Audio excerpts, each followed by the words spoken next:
ada Kak Ganis Riyadi Wicaksono dari ITB jurusan Teknik Kimia, sekarang ada di Imperial College London jurusan Sustainable Energy ya Kak.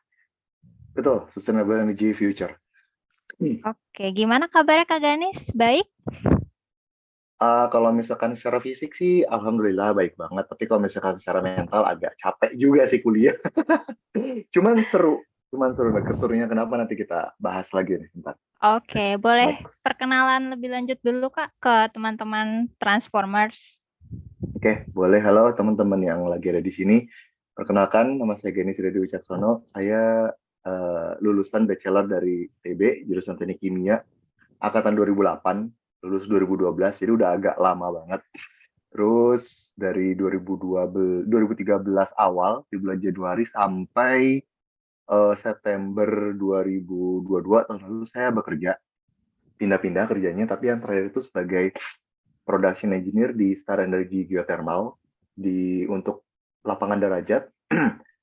Dulu terkenalnya namanya Chevron Geothermal Indonesia Derajat. Nah, terus udah itu saya setelah 10 tahun bekerja, saya jadi kepikiran kenapa nggak lanjut aja buat S2 gitu kan. Untuk memperluas wawasan, untuk memperluas koneksi juga kan, networking. Terus udah itu untuk belajar juga lebih dalam mengenai sustainable energy gitu kan.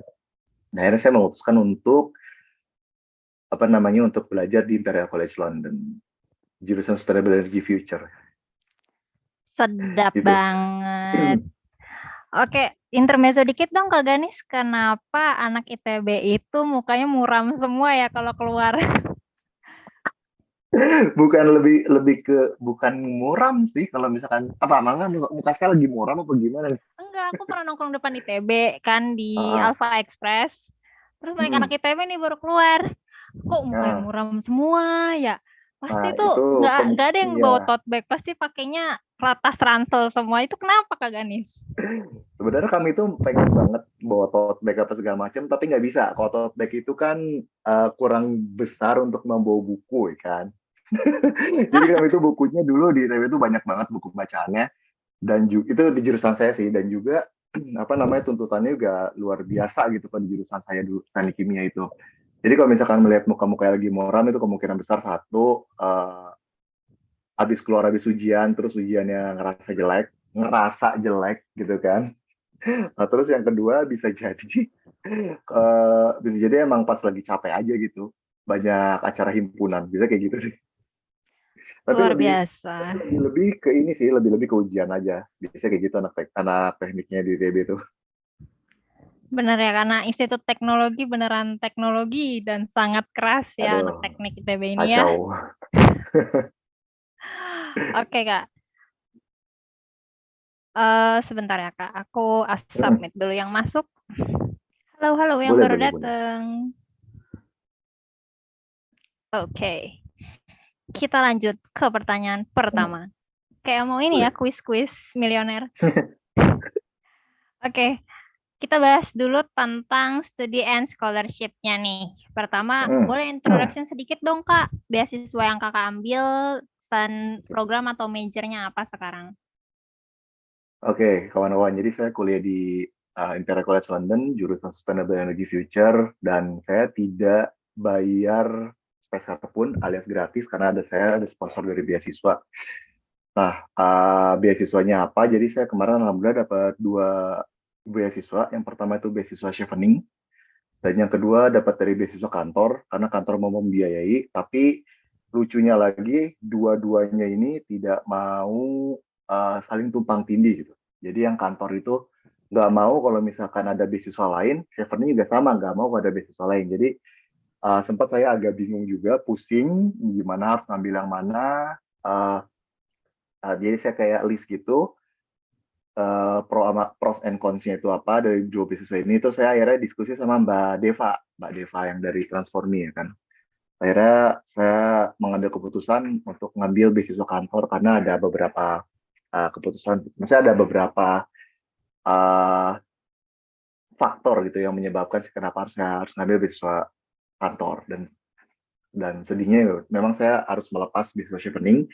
Namun pas sampai sini saya tidak saya seperti mendapatkan beasiswa chevening tanpa acara dari chevening. Nah, itu gimana tuh? Jadi gini, jadi teman-teman chevening itu yang chevening sekolah yang tahun ini, saya udah kenalan juga dengan banyak orang dari teman-teman yang dapat beasiswa chevening tahun ini gitu. Tapi saya nggak ikut acaranya. Jadi ya sama-sama aja gitu. Saya bisa ada irisan antara saya dengan chevening sekolah yang tahun ini. Nah itu. Nah, terus udah itu jurusan tentang apa? Jurusan tentang Sustainable Energy Future. Saya ini sekarang tuh membahas mengenai bagaimana untuk berpindah dari fossil fuel energy ke energi yang lebih ramah lingkungan gitu, seperti solar, wind, dan nuklir. Jadi di sini belajarnya cuma tiga ya kawan-kawan, solar, wind, dan nuklir. Itu intinya. Jadi kalau misalkan mau belajar geothermal, nggak ada di sini. Kalau misalkan mau belajar tentang hydro juga tidak ada di sini. Namun disinggung, cuman tidak mendalam gitu. Itu sih Mbak Dana. Oke, sorry. Kak, Star Hmm, Energy Geothermal ini tempatmu kerja, kan beasiswanya dari situ juga ya? betul. Swasta kah atau BUMN? Swasta, perusahaan swasta. Wow, tapi bisa dapat beasiswa dari situ keren banget. Nah, yang aku pernah denger tuh BUMN kalau misalkan yang ada beasiswanya. Tapi, Betul. Nah wah itu dia keren, saya keren, juga keren. setelah mendapatkan beasiswa. Jadi gini perjalanannya, saya ingat banget tanggal 30 Juni saya dapat beasiswa chevening. Maksudnya dapat ada email pengumuman saya dapat beasiswa chevening. Terus itu 30 Juni saya lupa kalau nggak salah itu pas lagi weekend. Terus keesokan hari waktu next working day, saya nanya ke kantor, ini ada nggak? Saya harus leave without pay kah atau gimana? Terus kantor ada support atau enggak? Saya dapat di Imperial College loh, kata begitu. Dan saya juga udah dapat business chevening. Terus akhirnya kantor kayak, enggak, kita nggak ada support apa-apa dari sini. Oh ya udahlah kalau gitu ya udah saya leave without pay aja gitu kan. Leave without pay itu saya cuti dari kantor tapi nggak dibayar, tapi saya masih tetap karyawan kantor gitu. Itu namanya leave without pay. Nah, terus itu hari Jumat, terus hari Rabunya minggu depannya tiba-tiba kantor ngeluarin sebuah memorandum di mana mereka akan memberi beasiswa kepada 5 orang karyawan terpilih yang masuk, yang sudah diterima dan sudah memiliki LOA unconditional dari top 20 university. Nah, kebetulan alhamdulillah Imperial itu kan masuk ke dalam top 20, bahkan top 10. Jadi saya coba submit dan alhamdulillah di approve sama kantor. Jadi ya udah. Jadi diambil beasiswa kantor aja. Karena ada Wah, beberapa pertimbangan. keren. Berarti lulus balik ke kantor ya, Kak? Iya, jadi more or less memang harus balik ke kantor. Ada perjanjiannya memang harus balik. Sama kayak LPDP kan harus balik ke Indonesia kan. Nah, kalau saya harus balik ke Indonesia dan ke kantor itu. Oke lah, tapi win-win lah ya. Lagi juga sama kok, covernya kayak fully funded. Betul, alhamdulillah. Oke, selanjutnya nih, jurusan yang sekarang tuh relate nggak sih Kak sama yang satunya? Terus ada spesifikasinya nggak sih untuk jurusan kakak sekarang nih kayak harus dari teknik kimia kah atau dari teknik industri kah? Oke. Jadi kalau misalkan relate atau enggak, sebenarnya teknik kimia itu yang saya alami waktu kuliah di ITB itu luas, luas banget. Dari gimana cara bikin sabun, dari gimana caranya ngolah fosil fuel menjadi bensin, jadi plastik segala macam, sampai ke renewable energy itu kalau di ITB ya. Saya nggak tahu, saya kurang tahu teknik kimia lain, tapi harusnya sih sama seperti saya. Nah, kebetulan waktu saya kemarin itu tugas akhir saya skripsinya di ITB mengenai gimana cara menurunkan emisi kendaraan bermotor. Gitu. Jadi saya memang dari dulu memang sudah tertarik ke dunia renewable and sustainable. Nah, kalau misalkan mata kuliahnya begitu masuk ke sini ya sama-sama juga, termodinamika juga, terus ada kayak listrik tiga fasa juga, segala macam gitu kalau di sini. Jadi more or less sih sama, sama. Jadi kayak sejalan dari teknik kimia ke sustainable energy future di sini. Nah, kalau misalkan spesifikasinya, kalau misalkan nanti teman-teman lihat di website Imperial College, di bagian Sustainable Energy Future, lebih jelasnya. Nah, di situ tuh persyaratannya itu cuman, kalau nggak salah ya, engineering, di bidang engineering apa saja, dan fisik science, kalau nggak salah physical science. Namun, begitu saya masuk sini kenyataannya, ada beberapa teman-teman saya yang dari business and finance. Dan mereka kayak begitu ngelihat termodinamika kayak ini apa, kok ada begini, kok ada begitu gitu. Jadi ada ya kita belajar bareng lagi gitu. Gitu. Jadi ya tidak tidak selalu harus engineering juga sih, tapi iya. Bahkan ada yang, kalau nggak salah ada yang chemistry deh, pure chemistry yang masuk ke sini. Tapi agak kewalahan juga ya kalau misalkan dari bisnis, dari ekonomi masuk teknik tuh Betul, challenging betul. banget. Itu agak agak kewalahan banget. Tapi untungnya di sini itu sistem asesmennya itu tidak semuanya ujian, tidak semua ujian tertulis gitu. Kebanyakan itu working in a group, kerja kelompok gitu untuk menyelesaikan sebuah permasalahan. Jadi di grup itu dari satu angkatan, angkatan satu kalau nggak salah 52 orang, satu angkatan itu nanti setiap ada mata kuliah itu dibagi per grup 5 sampai 6 orang dan itu diverse dari mana aja, kebangsaan mana aja segala macam. Nanti kita menyelesaikan masalah dari sudut pandang yang kita miliki, sudut pandang keahlian kita miliki. Jadi seru banget sih. Intermezzo dikit dong Kak, kelompoknya dipilihin dosennya atau pilih sendiri? Itu dipilihin dosennya. Itu bener-bener dipilihin. Bukan dosen sih. Jadi kalau di kita tuh ada kayak teaching assistant koordinator, dia yang milihin. Jadi bener-bener random. Bener serandom itu. Jadi yang misalkan yang sekarang saya dapat sama teman A, besok saya bisa jadi tidak dapat dengan teman A gitu. Tapi bisa jadi sekelompok lagi ya masih A itu. Gitu. Wah, nggak, aduh, Random itu. susah, nggak enak. Kalau di sini kan boleh milih ya. Nggak Iya mau sama yang kalau di bego, nggak mau Indonesia sama yang bego. betul. Betul, itu boleh milih. Kalau misalkan di sini, wah udahlah kita bener-bener telan aja itu udah. Tapi so far koordinasinya antar teman bagus Kak. Ya harus, jadi gini ya, jadi harus teman-teman tahu bahwa orang-orang Indonesia gitu nggak kalah kok dari teman-teman internasional. Demi Tuhan ya, ini nggak kalah. Kita nggak kalah pinter. Cuman keterbatasannya mungkin cuman bahasa aja gitu. Mungkin cuma itu doang. Tapi kalau misalkan secara logically thinking, reasonably segala macam itu nggak kalah, bener-bener nggak kalah. Kita bener-bener nggak kalah. Nah, cuman untuk masalah koordinasi ini ya yang saya dapetin itu salah satu feedback saya ke dosen itu adalah dari apa namanya dari kerja kelompok ini saya bisa dapat gimana caranya berkomunikasi dengan teman tanpa adanya friksi.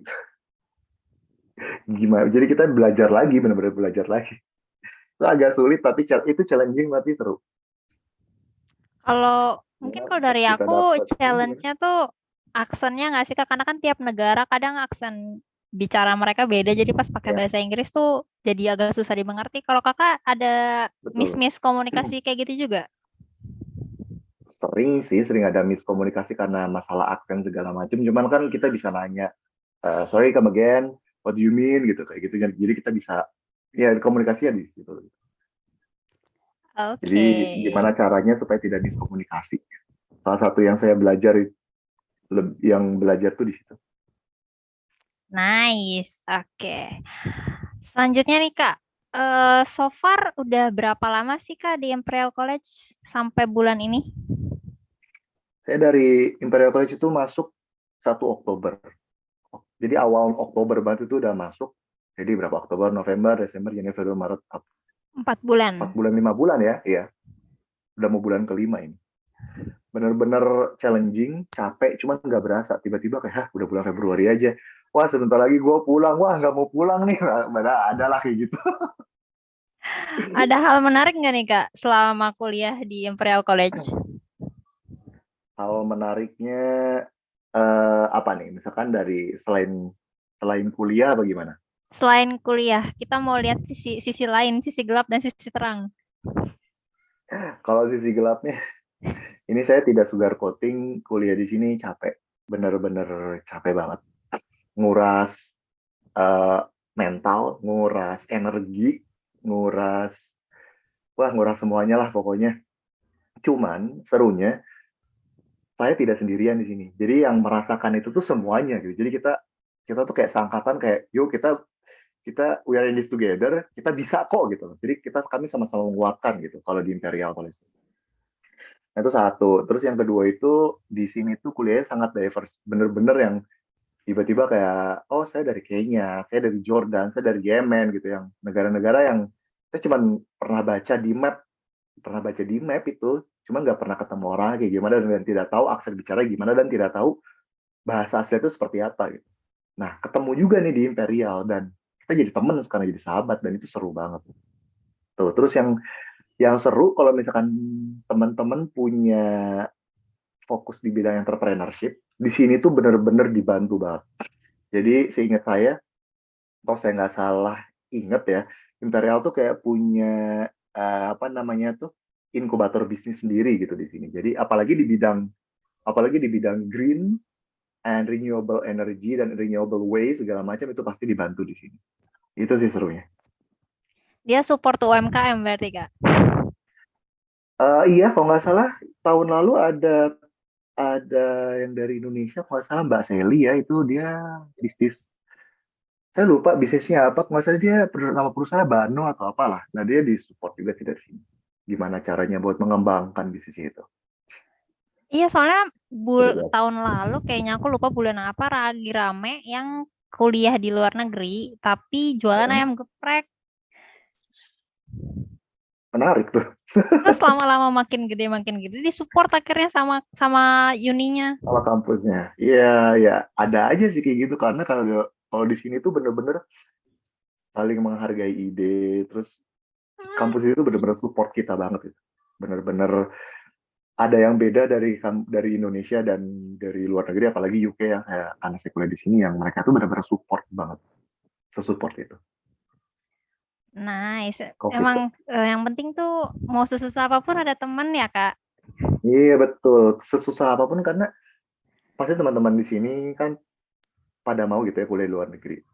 Nah, cuman kalau misalnya teman-teman lagi down, jangan sedih, teman-teman nggak sendiri, bener-bener. Kalau teman-teman lagi down karena mata kuliah susah, jangan sedih. Semua juga ngerasain itu kok. Semuanya sama ngerasain itu juga. Apalagi dari Kak Gani sudah terlatih di ITB ya. Udah terlatih nih. Jadi pas masuk Imperial, oh aku udah biasa. Enggak juga sih, ini kayak the next level IPB sih, bener-bener next banget ini. Naik level. Naik Oke. level, betul. Nah, kalau dulu S1 di ITB, S2 di Imperial College tuh boleh ada perbandingannya nggak sih, Kak? Baik dari Oke. akademis maupun dari matkulnya kah? Kalau misalkan dari mata kuliahnya dulu ya, kalau dari mata kuliah dulu, jelas S2 itu lebih mendalam banget. Jadi kalau misalkan yang S1 tuh benar-benar kayak cuman kasarnya nih, saya cuma kasarnya kayak cuman kulit-kulitnya aja gitu kan. Kayak cuman misalkan ya thermodynamic, kayak cuman Carnot, apa hukum Carnot segala, hukum Carnot. Newton's first law, second law gitu kan, kayak ada sistem Carnot segala macam. Nah, di S2 ini itu bener-bener kita udah spesifik di sustainable energy. Jadi itu bener-bener digali banget di situ. Nah, kalau misalkan masalah akademiknya ini bener, kalau saya bilang next levelnya bener-bener next level banget. Kenapa? Apalagi kuliah di UK ya, apalagi kuliah di UK yang cuma 1 tahun kan. Jadi semua serba padat, serba kayak dikejar-kejar, diburu-buru. Jadi yang biasanya misalkan, kalau misalkan teman-teman di sini kan ada yang teknik misalkan ya, kita dulu belajar mekanika fluida, misalkan kayak belajar Reynolds number, itu kan kayak bisa 2 kali pertemuan beres gitu kan. Kalau di sini itu 4 bab cuman dibahas dalam waktu 2 jam. Jadi benar-benar padat banget. Apalagi kemarin saya agak kaget juga kayak, ini 4 bab dibahas yang cuma 2 jam, dan ujiannya ini gitu. Jadi saya benar-benar harus sampai rumah harus belajar lagi gitu. Karena benar-benar dosen-dosen di sini tuh mengharapkan kita tuh belajar mandiri. Dosen-dosen di sini tuh kayak cuman, oke, ini pengantarnya, silakan kalian belajar mandiri gitu. Capek sih, cuman challenging, cuman seru banget. Itulah Gitu. makanya kadang Yang di berbeda. Indonesia itu sih, Kak, kita seringan disuapin soalnya. Jadi aku juga beberapa kali dengar cerita dari teman-teman yang kemarin student exchange dari ISMA. Isma, betul. Mereka tuh bener-bener emang selalu ada self learningnya gitu. Beda kayak kita di sini kan kayak self learning ya lama-lama kita nggak belajar ya. Untung yang keluar di ujian Iya, bukan itu kan. iya. Kalau di sini benar-benar harus self learning, terus kayak group learning juga itu sangat-sangat membantu sih kalau di sini karena kalau self learning aja begitu kita lihat materinya ini nggak tahu apa kan kayak aduh gimana ya nyari di Google juga susah gitu-gitu kan akhirnya dengan bertemu teman punya teman belajar punya grup belajar sangat-sangat membantu. Right. Jadi sekalian improvement, sekalian komunikasi juga belajar ya Kak sama teman-teman di Betul, sana. betul, Oke, betul. Kak, kita selang-seling pertanyaan aja atau mau habisin interview Boleh, kita ini dulu? boleh, boleh sekalian selang-seling aja kalau mau. Oke, dari Kak Fitria nih, ada tanya. Kak mau tanya final project-nya ada tesis atau capstone project? Kan MSc cuma 1 tahun ya, cara Hmm. mensiasatinya seperti apa? Apakah udah mulai mengerjakan proposal dari semester 1 atau bisa aja baru dikerjakan di semester 2? Oke, jadi saya saya bagi dua ya ini ya. Yang pertama imperial, yang kedua non imperial. Contohnya teman saya di Glasgow ada. Jadi imperial dulu. Begitu saya masuk itu 1 Oktober, 3 minggu kemudian tiba-tiba disodorin ada 50 judul buat project akhir tesis itu harus dipilih deadline kalau nggak salah dalam waktu 2 bulan ke depan. Gitu. Jadi kita begitu datang baru juga belajar sedikit tiba-tiba disuguhin 50 judul pilihan yang kita harus milih satu di situ. Jadi kita kayak hah kalau kata orang Sundanya ini kan kayak belah belah aja ini kayak apaan nih gitu. Gue baru juga masuk sekali kok tiba-tiba udah disuguhin kayak beginian kepikiran juga belum belajar lebih dalam juga belum gitu kan tapi di situ itu imperial banget jadi kita udah harus chasing dosennya terus udah itu nanti dari dosen supervisor itu nanti kayak biasanya disuruh presentasi kenapa kamu mau topik saya terus uh, mau mendalami di bidang apa di mananya dari topik saya ini itu satu dari imperial dan saya udah memulainya dari bulan November November akhir saya udah mulai approach dosen dan bulan Desember awal udah dapat judulnya apa dan itu udah bisa mulai di situ. Nah begitu semester 2 sekarang pas mulai spring term saya udah mulai literatur review nanti dikumpulinnya bulan April terus sudah itu istirahat seminggu sudah itu bulan Mei kayak langsung mulai ke risetnya itu kalau misalkan imperial. Terus kalau misalkan non imperial contohnya teman saya di Glasgow dia baru mulai milih itu spring term ini kemarin banget dia baru diskusi sama saya gimana kalau misalkan gue milih ini ada tanda-tanya apa yang dibutuhkan gitu teman saya yang di Glasgow itu. Jadi emang ada perbedaan di setiap kampus. Dan kalau misalkan Imperial, apalagi jurusan yang saya ini, itu lebih ke tesis. Lebih ke tesis. Tapi ada juga yang di UK itu yang nggak pakai tesis pun ada. Gitu. Jadi cuma final project, bahkan yang cuma final essay pun ada.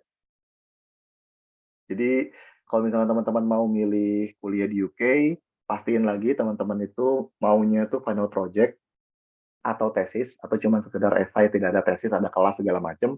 Itu semuanya sudah spesifikasinya jelas banget tertera ada di ininya apa namanya ada di websitenya tinggal gali aja lebih dalam Oh, gitu oke, gitu kalau ya kalau Kak misalkan ada yang Fitriana. kurang jelas tinggal ditanyain lagi aja ya.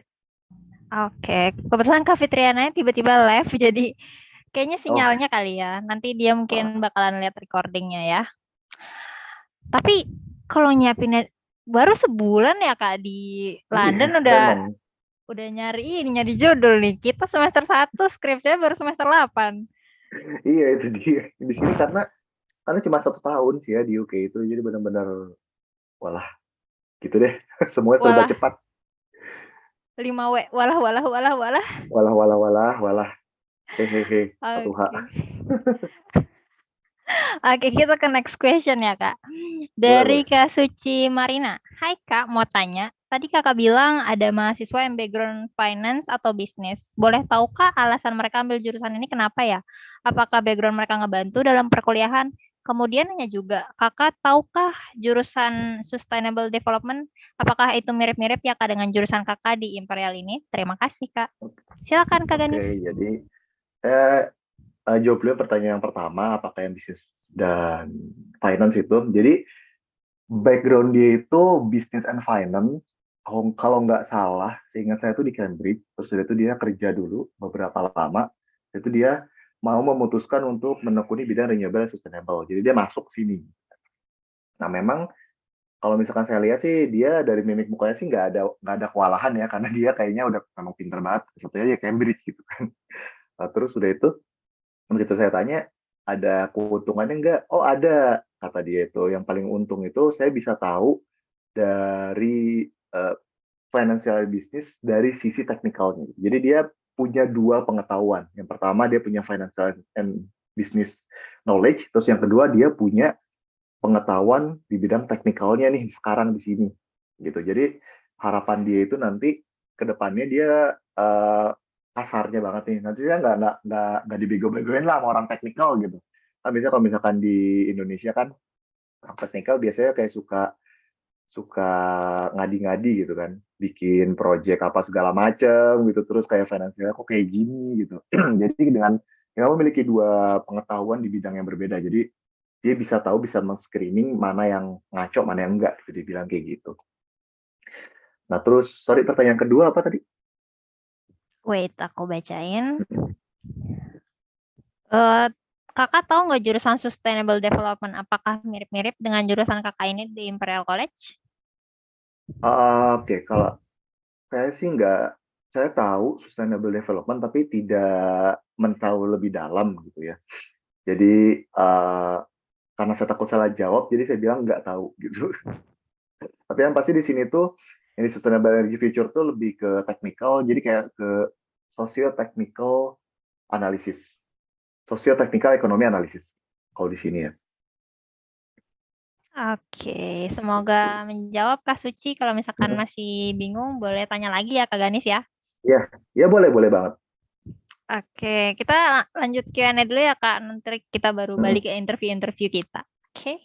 boleh. Dari Kak Yulia, izin bertanya Kak, saya latar belakang pendidikan bahasa dan rencana lintas jurusan ke Language and Culture. Pengalaman sejauh ini belum ada pekerjaan di kedua bidang tersebut kecuali ada dua proyek pemajuan objek kebudayaan. Kira-kira adakah saran untuk memperkuat aplikasi saya? Hmm, kalau misalkan kayak pindah jurusan gitu sih, saya agak kurang tahu ya karena saya bukan bukan expertnya gitu. Jadi kalau misalkan mau lebih mendalam gitu, mungkin bisa langsung tanya ke tim transformnya aja kali ya, Mbak. Kalau jujur Mbak Yuli, saya nggak tahu sih kalau misalkan dari dua itu, tapi kebanyakan teman-teman saya di S2 ini, kebanyakan itu mereka memang udah kerja. Jadi mereka tuh bidangnya A nih, kuliahnya di S1-nya A. Terus mereka kerja di bidang B gitu kan. Nah terus dia mau mendalami bidang B ini, akhirnya dia ngambil S2 di bidang B karena dia udah punya pengalaman di bidang B ini. Begitu sih. Jadi kalau misalkan menurut pendapat saya, mendingan nggak mendingan sih. Saya bukan komendang mending. Jadi lebih baik Mbak punya pengalaman dulu di bidang yang Mbak mau masuk S2-nya gitu. Jadi begitu nanti masuk S2, begitu dosen nanti menerangkan ada mata kuliah dan source seperti apa, jadi nggak bingung sendiri gitu. Itu sih menurut saya. Oke, gitu ya Kak Yulia. Mm. Berarti bidang pekerjaan itu berpengaruh ya Kak sama aplikasi beasiswa kita. Betul, betul banget. Saya dulu kan memang dibimbing sama Mbak Deva juga yang dari Transformi kan. Jadi pertama-tama saya tuh disuruh bikin mind map past, present, future tentang apa segala macem. Nanti dari mind map itu kita bisa bikin apa namanya tuh kayak essay buat aplikasi gitu. Dan dari situ saya tahu bahwa oh dengan punya pengalaman yang segambreng ini, saya jadi tahu gitu kenapa saya mau milih di jurusan yang saya mau ini sekarang. Jadi perbanyak lagi Mbak Lia pengalamannya, apalagi pengalaman kerja itu. Jadi nanti begitu mau milih S2-nya benar-benar nggak asal milih. Jadi benar-benar kayak, oh saya tahu saya mau kuliah di Universitas A, di bidang A, jurusan A ini. kenapa gitu. Jadi tahu why-nya kenapa. Nah, kenapa saya bilang kayak gini? Karena nanti kan begitu Mbak Yulia itu masuk kuliah, pasti kan ada up and down-nya ya. Jadi begitu down, Mbak pasti tahu kenapa alasan Mbak itu start di sini. Jadi ya gitu, alasan kenapa start di sini nanti bakal memunculkan motivasi lagi buat naik lagi gitu. Gitu sih. Oke, gitu ya Kak Yulia. Oke, kita balik ke interview dulu ya Kak. Nanti kita Boleh? balik-balik pertanyaan Q&A lagi. Tadi udah dijawab yang capstone project atau tesis final project dari Imperial College ya Kak. Hmm. Selanjutnya itu hal akademis apa yang paling bikin shock yang jauh berbeda dengan di Indonesia so far? So far ya itu tadi, apa namanya, yang satu materi benar-benar dibabat habis dalam waktu 2 jam. Itu sih yang bikin benar-benar bikin kaget itu satu. Terus yang kedua, kalau di Imperial, bagi jurusan saya ini lebih banyak ke group work dibandingkan self worknya. Tapi memang nanti pas self worknya itu di-assess dengan cara exam, personal exam gitu. Di Tapi sana yang nggak bikin ada, yang uh, gimana? lanjut aja dulu Kak. Jadi yang lebih bikin saya kaget itu sistem pembelajarannya aja sih. Bener-bener kayak kaget banget, bener-bener kaget banget.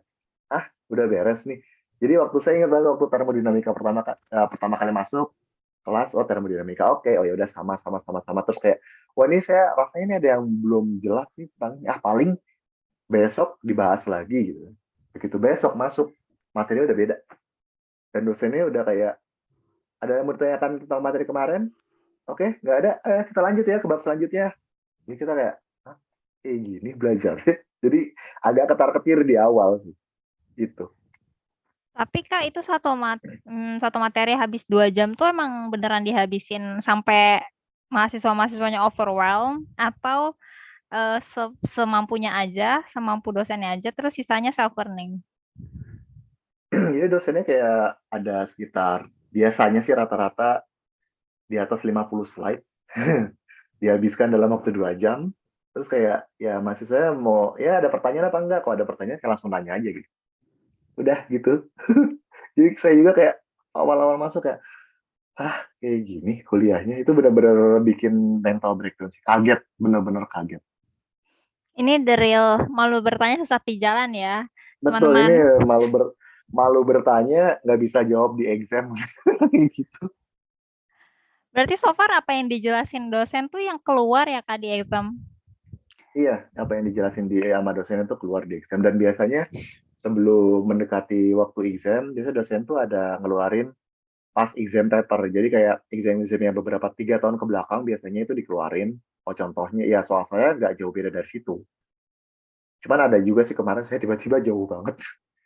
Ya, begitu ngeliat soalnya kayak astagfirullah ini apa? Bingung. Astagfirullah nggak bisa jawab. Astagfirullah ini gimana cara jawabnya? Pakai yang mana ini? Kayak ya udahlah. Tapi Kak kalau misalkan group work gitu ada yang jadi beban kelompok nggak sih kayak di sini? Oh, jangan sedih. Orang-orang internasional itu banyak kan jadi beban kelompok. Aku pikir kalau udah S2 emang udah terbuka mindsetnya kayak, oh iya aku harus bertanggung jawab gitu. Enggak ya Kak? Enggak. Oh, tidak, tentu tidak, kawan-kawan. Jadi banyak sekali yang kemarin kita lagi grup work, tiba-tiba ada grup datang kan. Aduh, maaf saya telat. Oh iya. Terus kayak sejam kemudian, pergi dulu ya. Mau kemana? Ya, saya mau main bola. Ah, mau main futsal. Wow, prioritasnya terlihat sekali ya. gitu. Siapa tahu udah reservasi. Kalau batal nggak di refund. Iya, betul. Tapi kan sini kan prioritasnya, ya kita tahu lah, ini tuh lagi minggu-minggunya hektik. Ya seharusnya lo tuh tahu lebih ke prioritasnya mana. Aku Dan pikir balik-balik tuh Watados aja gitu, wajah Watadosa. Kayak udah sampai mana? Hmm. Ya, sampai sini. Sampai sekian dan terima kasih. kalau ada yang kayak gitu tuh harus dilaporin kah ke dosennya Oh atau ya, ya udah biasa aja gitu kita carry aja. biasanya nanti ada kayak grup assessment-nya. Jadi tiap orang dikasih formulir gitu, online form. Nanti kita harus nge-assess teman kelompok kita siapa, gimana gitu. Kemarin ada satu teman saya yang memang kemungkinan sih katanya sih dia beban kelompok. Saya sih belum pernah ikut sama dia ya. Jangan sampai gitu kan. Nah, terus nilai kelompok dia itu 68. Nilai kelompok dia 68, tapi nilai dia sendiri 51. Jadi teman-teman kelompoknya dia menilai bahwa dia itu memang quote unquote beban kelompok. Jadi ada persentase nilai yang kurang. Gitu. Dan sistem penilaian di sini beda banget sama di Indonesia. Jadi kalau misalkan dapat 60 gitu itu jangan sedih. Misalkan. Karena memang di sini tuh 70 ke atas tuh udah distinction which is kayak wow banget gitu. Oke, jadi untuk kaum-kaum 80 ke atas yang dapat 80 masih suka sedih, di sana 80 tuh berarti udah bagus banget ya, teman-teman. Udah bagus banget ya. Bahkan di sini kemarin saya alhamdulillah dapat nilai gitu kan. Nggak saya aja, ada beberapa juga yang dapat nilai 90 ke atas. Udah happy, tiba-tiba dapat email gitu kan. Ini nilai akan dimoderate ya. Jadi Imperial nggak pernah ngasih nilai 90. Jadi kayak oke baik. Ya nilainya udah dapat 90, udah happy-happy, tiba-tiba mau dimoderate down. Jadi kayak ya kayak baik. Kita terima saja. Oke, nggak apa-apa. Oke, oke. Nggak apa-apa. Nah, baik-baik saja. Nah, so far nih Kak, selain bidang pekerjaan yang harus Hmm. relate sama jurusan yang diambil Kakak nih, apalagi sih yang harus disiapin kalau misalkan mau masuk jurusan kayak Kak Gani sekarang? Ah ya yang pertama yang harus disiapin itu mental. Mental banget. Karena pembelajaran di luar negeri itu sangat beda banget sama pembelajaran di Indonesia. Completely different.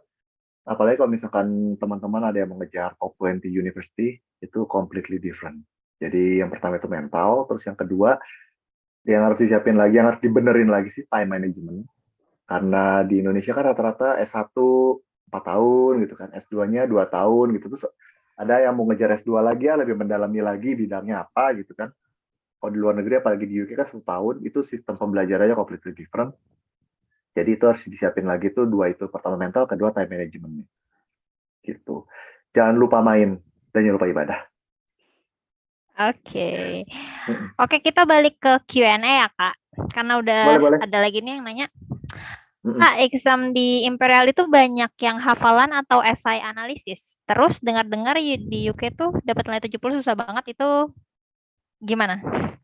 Oke, jadi kalau di Imperial itu, jadi saya kemarin udah ada dua exam, benar-benar dua yang tulis tangan. Oh ya di sini examnya tulis tangan ya teman-teman. Jadi kalau misalnya kuliah ini jangan lupa bawa pulpen karena pulpen mahal. Itu satu. Jadi tulis tangan. Yang satu itu technical analysis. Yang kedua itu energi economic and policy. Jadi untuk technical analysis itu kita jangan nggak cuman nulis terus ngitung segala macam, oh jawabannya sekian gitu kan. Tapi kita juga dituntut untuk lebih kenapa bisa dapat segini gitu. Alasannya apa? Kenapa harus 60 misalkan kalau sudut segala macam jawabannya 60 degree gitu misalkan. Kenapa 60 degree? Alasannya apa gitu. Jadi lebih didik down lagi. Satu kalau yang technical analysis. Terus yang kedua kalau yang essay analysis itu benar-benar kemarin saya dapat essay mengenai gimana caranya menurunkan emission, tapi sudut pandang kita tuh dari bidang policy, dari bidang government kayak gitu. Itu benar-benar kita harus menggali dalam banget kenapa kita milih jawaban A, B, atau C itu. Jadi kalau di sini benar-benar dig down analisis itu benar-benar dituntut sedemikian rupa seperti itu. Ini Kak, selanjutnya dengar-dengar di UK dapat nilai 70 tuh susah banget. Tadi udah terjawab nggak sih? Iya, jadi di 70 di UK itu distinction. Jadi kalau misalkan di Indonesia kayak summa cum laude ya. Magna cum laude apalah cum laude itu yang di atas 3,9 gitu. Di atas 70 itu bener-bener sulit tapi bisa dicapai kok. Sulit tapi bisa. Cuman nanti pas akhirnya tergantung kampusnya ini mau nge-moderate down atau enggak gitu. Gitu aja. Aduh, itu yang nggak bisa diprediksi ya teman-teman. Iya. Cuman kalau misalkan essay tulis saya sih belum keluar. Sorry, exam yang tertulis saya belum keluar semua. Rata-rata yang udah keluar itu kayak kerja kelompok, kayak group work, segala macam itu udah keluar semua dan rata-rata memang ya paling banter 77 lah. Itu aja udah bagus kok Kak menurut aku. Itu aja kayak udah, jadi begitu keluar pertama ke 77 kayak, hah kok 77? Terus teman saya dari UK kayak, wah you should be proud of yourself gitu kan. Karena 77 itu di atas juga emang susah. Tapi bisa, tapi achievable kok. Jadi jangan patah semangat kawan-kawan. Oke, semoga terjawab Kak Fitria ya. Selanjutnya dari Kanina.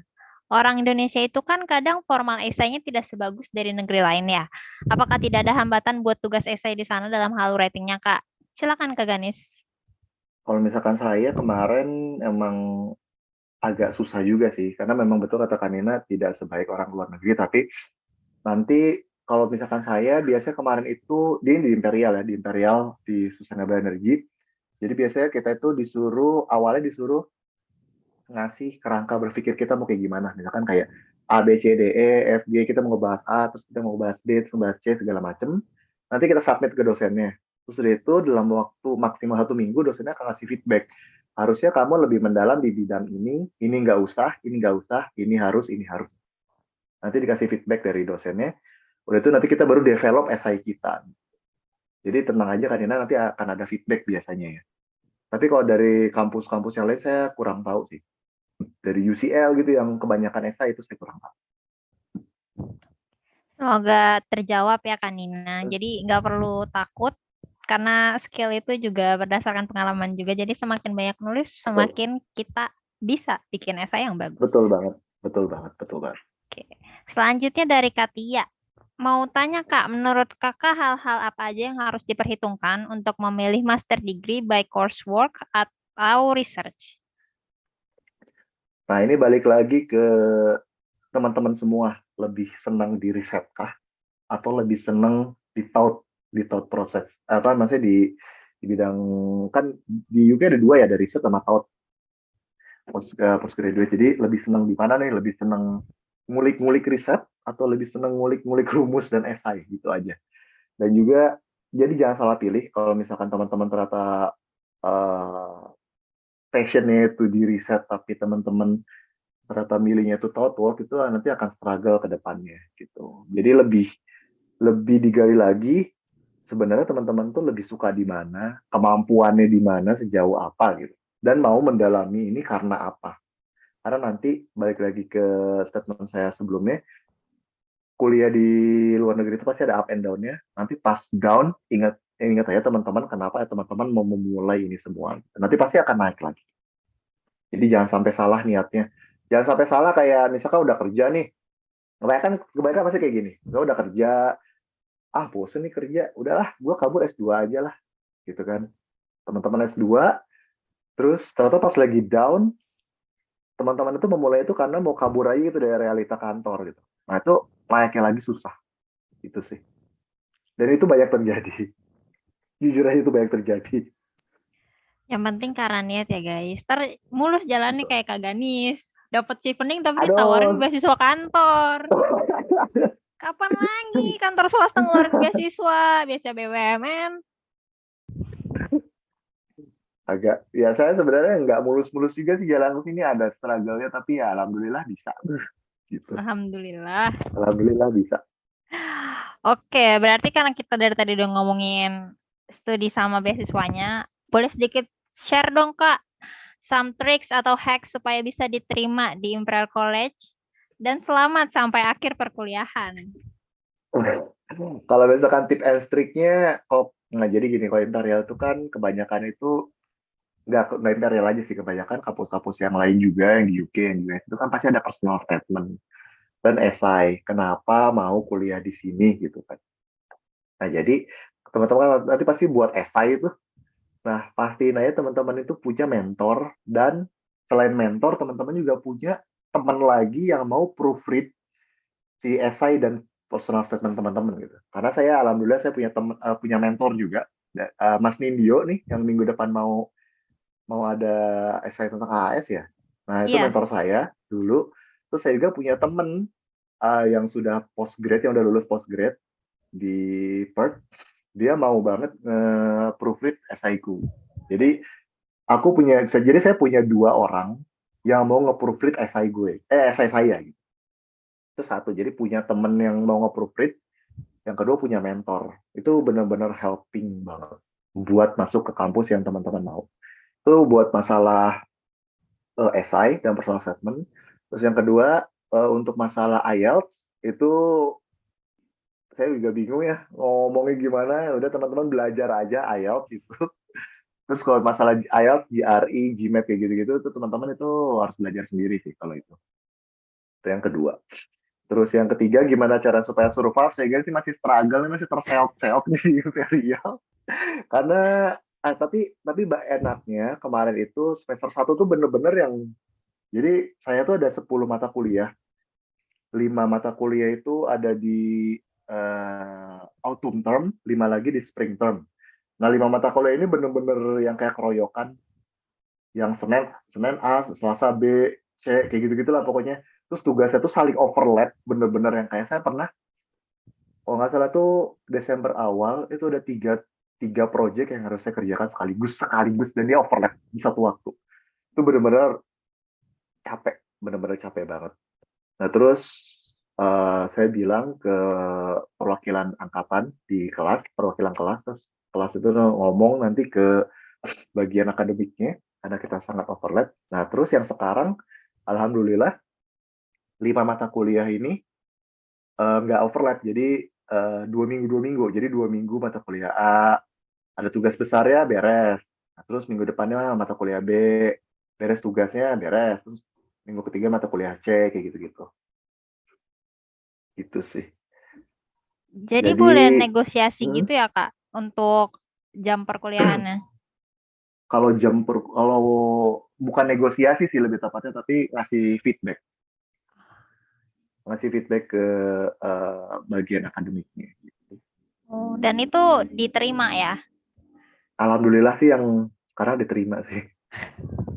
Ya, Nggak kalau tahu nih enggak kalau nggak ada yang misalkan, selesai itu. waduh, wah gila lah. Kalau boleh saya bilang ya astagfirullah ini bener-bener nih. Sorry Kak, tapi kan itu setahun lulus S2 ya. Berarti satu semester itu berapa bulan? Eh, 4 bulan ya, 3 bulan sih. Bentar, Oktober November, eh ya 3 bulan semester satu. Terus yang semester 2 ini mulai 9 Januari, Februari, 3 bulan juga. Jadi 3 bulan. Dan itu 5 mata kuliah. Jadi ya kebayangkan betapa padatnya kuliah di sini gitu. Jadi kalau misalkan di Imperial, apalagi di jurusan saya tuh bulan April tuh udah libur.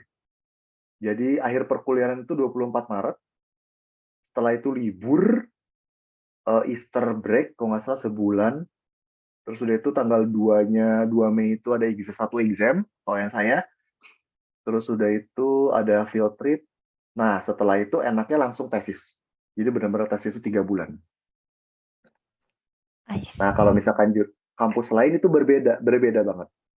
Ada teman saya itu yang di Glasgow tadi, yang dia baru mulai pilih judul aja sekarang gitu. Dan dia bilang nanti bulan Mei setelah exam baru mulai literatur review dan baru mulai apa namanya tesis gitu. Di sini kayak gitu. Beda-beda tiap kampus. Jadi so far di Imperial prosnya gitu ya. Mulai lebih awal tapi nanti di tengah-tengah ada liburan panjang. Liburannya sih sama semua Mbak. Kalau di kami kemarin itu ada winter break itu Desember, semuanya udah libur, semua kampus libur. Nanti ada Easter break itu bulan April tuh liburnya agak lumayan panjang. Kalau Cuman summer setelah ada itu, libur nggak sih? hmm, Summer ih, ada libur nggak? summer saya nggak tahu sih karena di pas summer itu saya udah mulai tesis, jadi udah mulai sendiri-sendiri. Jadi udah Oh, mulai progres masing-masing aja, terserah mau liburan dulu terus baru tesis, mau tesis dulu baru liburan, mau mau liburan tesis terserah lah gitu. Di sini benar-benar dibebasin ke kita individual gimana mau menyelesaikan perkuliahan. oke oke. Oke, itu dia sedikit triks dan hacks diterima di ISL. Oke, sorry Kak ada berisik sedikit ya. Nggak apa-apa. Oke. Oh, ya, satu trik lagi buat supaya nggak struggle kuliah di luar negeri. Pastikan teman-teman punya Dua apa tiga ya? Saya sih mengkategorikan sebagai dua circle teman. Kalau misalkan dua-duanya bisa jadi satu tuh lebih baik lagi. Yang pertama itu circle teman belajar, karena ini sangat membantu. Yang kedua circle teman happy-happy, karena itu ngebantu juga. Ini kalau misalkan ada teman-teman yang, misalkan ada teman-teman yang bergabung di sini, terus udah circle sama saya di Instagram, pasti kan saya kan cuman upload yang happy-happynya aja, jalan-jalan kemana, tapi di balik itu percayalah saya tidur di library kok itu. Tiap hari saya tidur di library, pulang-pulang kuliah jam 10 malam, terus di rumah juga kayak langsung lanjut lagi belajar, nyelesain proyek kayak gitu-gitu. Jadi kalau misalkan teman-teman ngelihat di Instagram, teman-teman di story-nya ada temennya temen yang kok ini kayak enak banget ya kuliah, ini jalan-jalan apa kuliah sih sebenarnya, percayalah di balik itu semua mereka struggle kok. Jadi karena kami itu mikirnya ya udah kita share-nya yang baik-baik aja deh, yang happy-happy aja, ngapain sih struggle kita di share, kan malas juga gitu. Percayalah kami di sini semua struggle.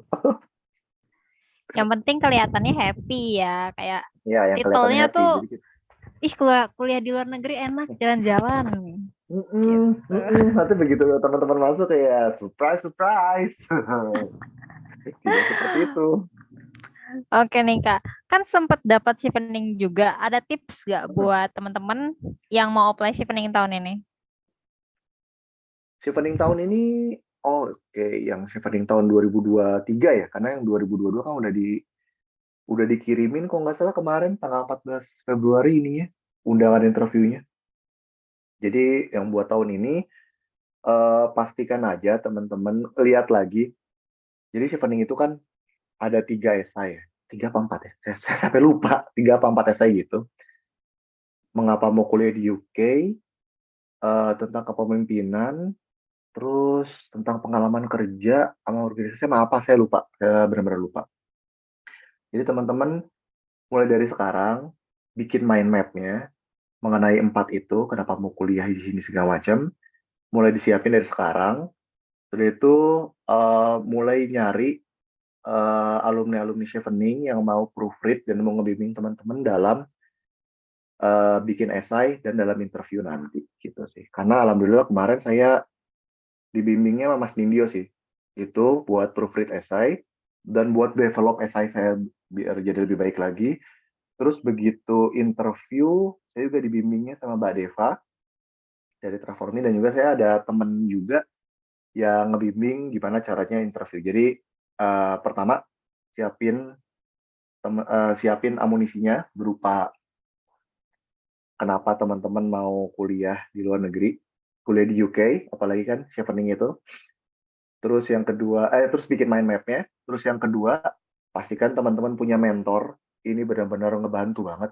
Yang ketiga, punya temen yang mau proofread esai teman-teman. Ada 3. Udah itu aja sih kalau pesan dari saya.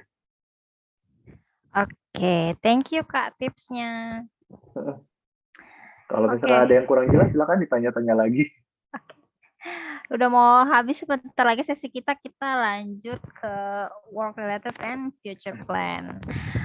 Nah, kalau dari riset kita, oh ya udah dijelasin sih sebenarnya karena kakak dapat beasiswa dari kantor ya. Iya. Jadi birokrasinya nggak terlalu ribet ya kak kemarin ngurusnya juga.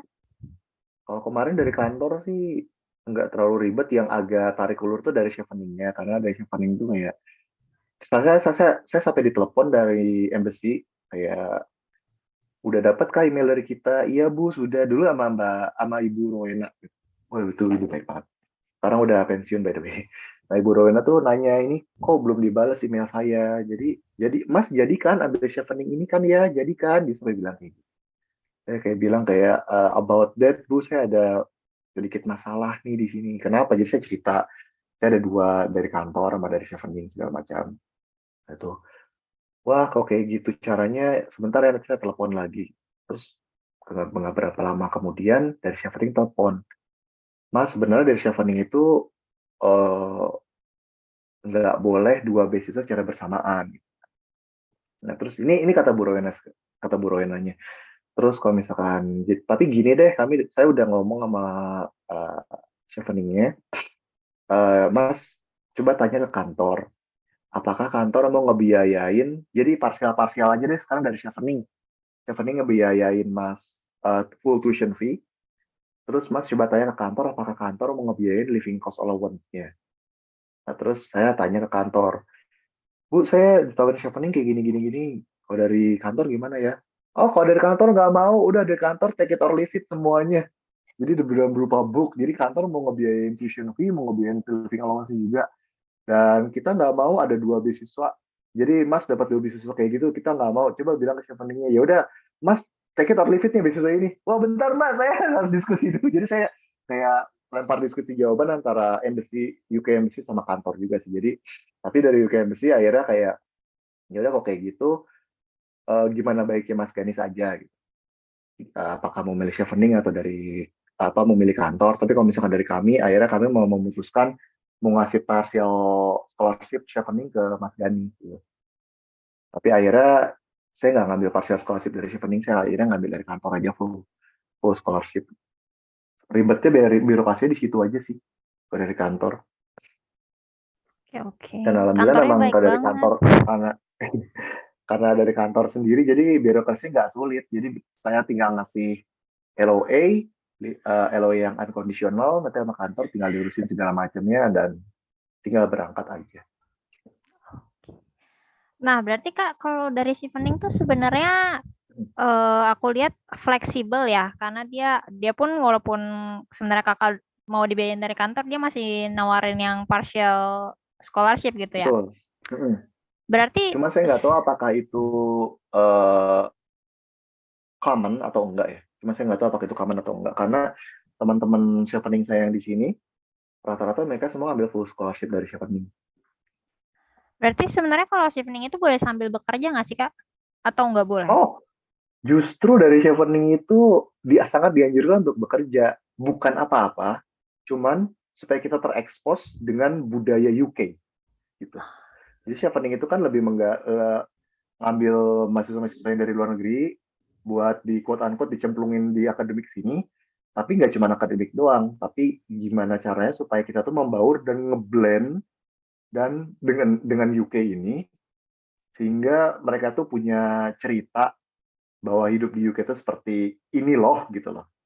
Ini memang sangat dianjurkan untuk bekerja untuk di sini. Cuman balik ke kampusnya apakah membolehkan untuk bekerja atau enggak? Saya kalau di Imperial ya nggak boleh-bolehin aja sih, cuman sangat-sangat disarankan untuk tidak bekerja.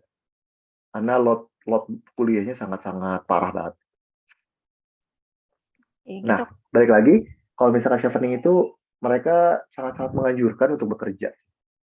Bukan karena apa-apa, bukan karena allowance-nya kecil, tidak.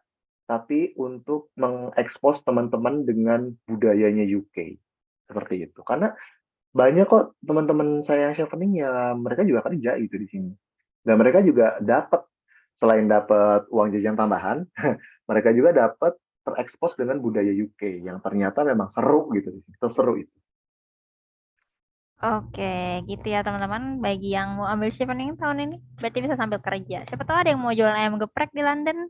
Kita nggak tahu ya. Iya, betul. Oke Kak, mau pertanyaan lagi deh terakhir ya.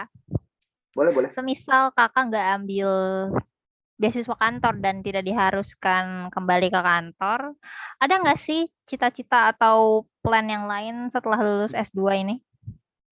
Oke. Saya sih ya punya cita-cita besar banget ya. Jadi gini, jadi Indonesia itu kan banyak banget renewable energy resource-nya. Solar, waduh solar ini udah nggak terhitung banget nih karena kita ada di tengah katulistiwa, solar intensity itu gede banget, itu bisa diubah ke electrical dan itu menurut saya itu bisa ngebantu banget daerah-daerah yang tidak terjangkau di Indonesia yang masih kekurangan listrik. Itu satu. Terus yang kedua, nuklir ya, nuklir power plant bisa juga sih di sini, cuman jangan dibangun di lokasi patahan gempa. Nah, jadi dengan banyaknya renewable energy resource di Indonesia, saya sih berharap saya bisa menjadi salah seorang bagian krusial dalam mengembangkan energi renewable di Indonesia ke depannya gitu. Karena apa? Karena teman-teman harus tahu bahwa di UK ini, apalagi di bagian Scotland sana, saya lupa persentasenya berapa, tapi kalau nggak salah lebih dari 90% energinya itu disuplai dari renewable energy, dari wind dan dari solar. Teman-teman bayangin, UK itu kan di bagian Northern Hemisphere ya, yang dimana solar intensity itu sangat kecil, tapi mereka itu berhasil membangun solar farm sedemikian rupa sehingga bisa memenuhi kebutuhan listrik di negara mereka gitu.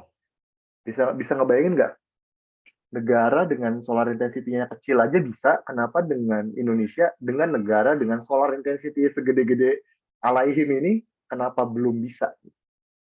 Itu sih pikiran saya nanti ke depannya. Jadi saya itu cita-cita besar itu pengen menjadi bagian krusial untuk mengembangkan sustainable energy dan renewable energy di Indonesia ini.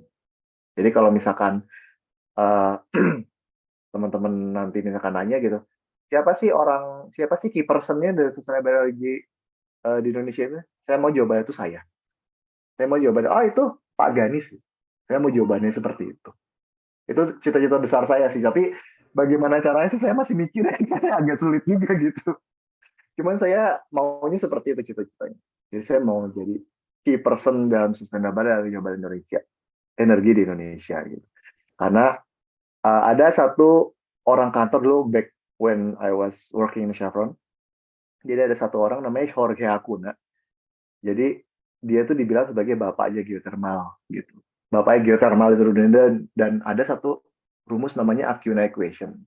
Dan saya mau jadi kayak dia. Saya mau jadi key person-nya di renewable dan sustainable energy. Kalau misalkan pertanyaannya siapa sih key person-nya? Saya mau jawabannya adalah saya, Ganis. Gitu. Wow, visioner sekali. Semoga terwujud ya Kak Ganis. Amin, amin, amin. Tapi Kak mau tanya deh sekali lagi. Aku agak Nggak penasaran apa-apa. juga nih. Soalnya harga BBM naik ya. Jadi aku bingung. Hmm. Sebenarnya tuh harga BBM naik tuh eh, karena supply and demand kan. Kayak supply-nya tinggal dikit, makanya demand-nya, tapi demand-nya masih banyak, maka dinaikin harganya. Tapi bukannya sama aja ya kalau misalkan demand-nya makin banyak tapi supply-nya sedikit. Jadi kayak terus gunanya apa dinaikin harganya? Ya, jadi teman-teman juga harus tahu, ini sedikit melenceng sih. Jadi harga BBM di Indonesia ini tidak murni mengikuti harga pasaran dunia.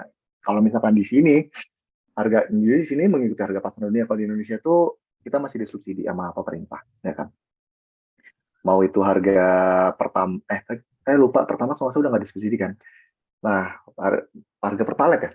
Nah itu tuh untuk mengurangi beban subsidi di Indonesia, gitu kan.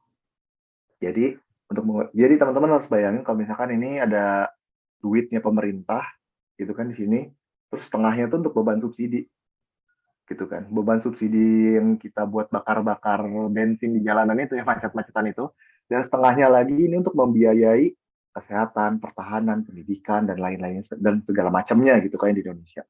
Teman-teman bisa bayangin nggak kalau misalnya kita mengurangi beban subsidi yang di sini dan bisa dialokasikan di sini, seberapa besar sih kita bisa ngebantu untuk meningkatkan kesehatan di Indonesia, meningkatkan pendidikan, mutu pendidikan di Indonesia, meningkatkan yang lain-lainnya gitu untuk yang di porsi yang ini gitu. Gitu sih. Jadi kenapa harga subsidi naik itu menurut saya, harga BBM naik itu karena subsidinya dikurangin untuk dialokasikan ke faktor yang untuk ke sektor yang lain gitu. Menurut saya sih di situ.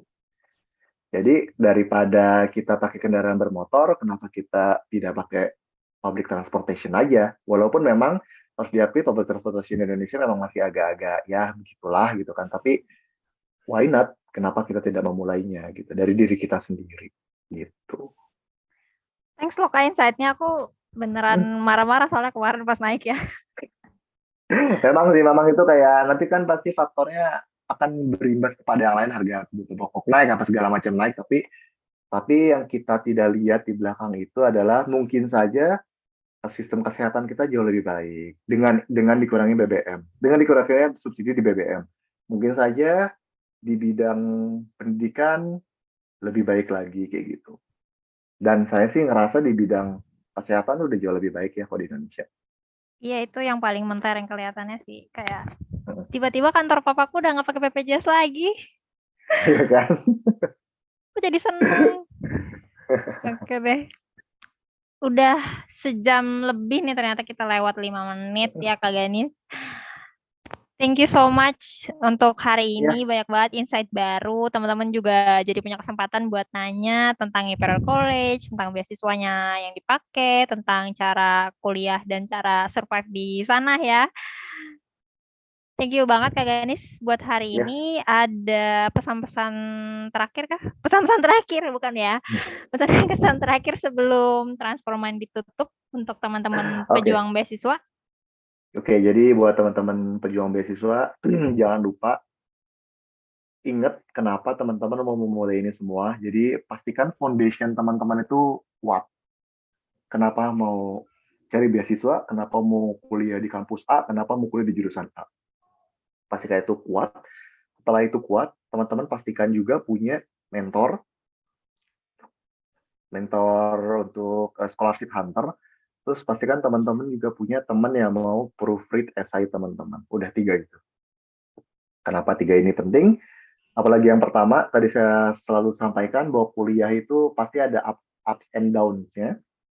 Jadi dengan mengingat kenapa teman-teman memulai ini semua, nanti pasti naiknya cepet banget. Gitu aja sih. Oke, thank you Oh ya, Kak dan lupa, Ganis. Oke, satu lagi. jangan lupa pulang ke Indonesia ya. Gara-gara berita Tapi kemarin ya. enggak juga sih. Tapi kemarin saya juga sempat ketemu juga dengan, ya masa jangan lupa pulang ke Indonesia itu, jangan lupa teman-teman asal dari Indonesia, dan jangan lupa juga mau membangun Indonesia gitu. Dari mana aja? Karena kemarin saya juga sempat bertemu dengan Pak Anies Baswedan ya. Kemarin sempat ada talk show aja di sini, kayak ngobrol-ngobrol seru aja gitu kan di sini. Beliau bahkan bilang, ini agak sedikit mencleng gitu ya. Beliau bahkan punya ide, bukan punya ide, kepikiran juga, dan juga sama kayak teman-teman yang di ruangan itu juga kepikiran, jangan cepat-cepat balik ke Indonesia. Cuman hasil, cuman apa ya? Cuman akhirnya teman-teman harus ngebangun Indonesia, cuman jangan cepat-cepat pulang. Kenapa? Serap ilmu di luar negeri, serap pengalaman di luar negeri, dan apply di Indonesia, dan aplikasikan di Indonesia. Gitu. Gitu Oke, sih. Ini bukan promosi, bukan apa, tapi itu memang ide yang sangat bagus. Gitu. approve. Oke, Kak Ganis, selamat Ya. bertemu lagi di Indonesia tahun depan mungkin. Tahun ini. Tahun ini ya. Langsung pulang, Iya. Kak. Iya kan saya ada kontrak sama kantor, harus langsung pulang. Kira mau jalan-jalan dulu gitu, nggak capek emang. Jalan-jalannya nantilah, diselingi pas waktu tesis aja. Oke. Ya, Oke. juga ada satu lagi, ya, semangat teman-teman beasiswa, ya teman-teman beasiswa hunter, karena memang jalan menuju Roma itu tidak dibangun dalam sehari, pasti ada up and down-nya, tapi ya satu lagi, teman-teman harus punya base yang kuat. Kenapa teman-teman mau memulai ini semua, gitu. Semangat, pasti bisa, pasti bisa. Kalau tidak dengan beasiswa A, pasti itu akan membuka dengan beasiswa B, dengan beasiswa C, pasti ada aja jalan, pasti ada, gitu. Oke. Semangat. Thank you Kak Ganis atas sharing session hari ini. Terima kasih sudah menyempatkan waktu di tengah-tengah hektiknya perkuliahan. Thank you juga buat teman-teman yang udah datang sore ini, weekend, dan masih ngeliat kita dari tadi ngobrol. Oke. Happy weekend, nggak weekend sih Oke. sebenarnya, udah mau hari Senin ya. Bentar lagi Ya, hari kalau di Senin. sini saya baru memulai hari ini, masih Oke. jam 10. Masih jam lama 10 ya. jam Masih 10 aku masih bisa lama, bilang iya. happy weekend ya Kak, berarti. Iya, terima kasih Mbak Dana. Oke. Terima kasih ya Kak, dan happy weekend Ya, terima kasih. semua.